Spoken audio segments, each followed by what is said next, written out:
You know, I've been watching a lot of the coverage. Many of the celebrities, you know, the familiar faces that we know and we see they've lost everything. Mel Gibson was one of them. He did a great interview with our Elizabeth Vargas and talked about losing his home. And then he went on another channel, he went on the Fox channel and started throwing all these conspiracy theories out that maybe the fires were set intentionally to clear land, I think, for to make way for high-density housing. I mean, it was really kind of out there stuff. But I feel like he sort of calmed back down again because he talked to you today and actually took you through his home. Yeah, I met up with him. He didn't talk about any conspiracy theories or anything like that. His concern today when we met him, it was actually at the Malibu fire station. He knows a lot of these firefighters. He wanted to check in on them. They know him. He's lived here for so long. He's concerned about all the people here. That was the sense that I got, especially the people who don't have as much money, who have been here, their whole lives and are third, fourth generation in some of these homes and can't necessarily afford to rebuild.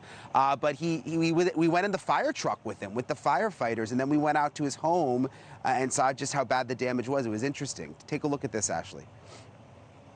What is it like, Mel, for you to see all this? Wow, it's just, hey, I feel I belong to a large but elite group.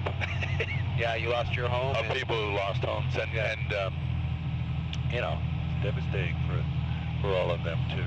What about your awards and stuff from Braveheart, that kind of stuff? I mean, yeah, they mostly kind of went. The Oscars weren't there. They weren't there. Nah, but a lot of stuff. Wow. Every time I see this, it's like, whoa. It looks like, looks a lot smaller than it seemed used to be. It's a fairly vast house. But yeah, it had slate tiles, but there were some wood parts on the house. So, as you can see. But it's pretty well burnt. Yeah. If there is anything there, it's not much use, I would say. Who knows? I opened a safe. Everything in there was just. Is it really? Yeah. Look at this. This is crispy. This was a garage and a guest house apartment on top. But look at this. Look what happens to the insides. Wow, man. It's gutted. It's crazy. Yep. Wow, look at this. Crazy. It's crazy. It's still hot. Wow. Wow. It's so crazy. Wow, man. Right down to the bones, huh? Whew. Watch out for roofing nails. Okay, watch your step in here because it's ugly. There's a lot of nails, you see? It's the perfect thing to step on, right? Oh, yeah. Kind of like Vietnamese booby trap, Yeah. Water heaters. It's just everything's caved in. You'd have to dig stuff out, I'm sure. And there may be stuff in there that's, salvageable. I doubt it. It's pretty dark.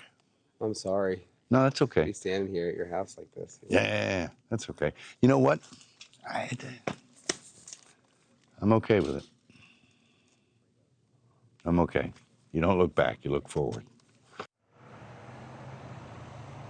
So he was trying to stay positive, Ashleigh. People around here, I think, are still in shock, even though the fires are dying down. I was texting with one of the firefighters I met out here today, and he was telling me, he thinks the next big crisis is going to be a health crisis out here. You've got not only the firefighters, but all the residents, everybody out here who's been breathing this stuff in for a week, and it continues. I mean, the smells out here. You think of everything that burned. That could really be the next big issue that people have to deal with out here, Ashleigh. I think you're spot on. I remember day one of 9/11 thinking about every bit of pulverized substance in those buildings that we were breathing in. And out there, it's every dishwasher, television, every piece of plastic, every carpet, all linoleum, just every single thing that's not only, combustible, but also that's maybe melted down into the groundwater at some point when the rains return. It's very distressing, which, by the way, I should mention, I read today that Gavin Newsom is he's really supercharging the cleanup effort to get going as soon as possible, which is probably pretty smart before big rains. If you'd see Mel again, That was really heartfelt. I was really thankful that he took us through there because I hadn't seen such a granular look, especially those roofing nails. So tell him thanks and, you know, give him our regards from the network. It's tragic no matter what, no matter who, when you lose everything. Thank you so much for that, Brian. That was excellent work.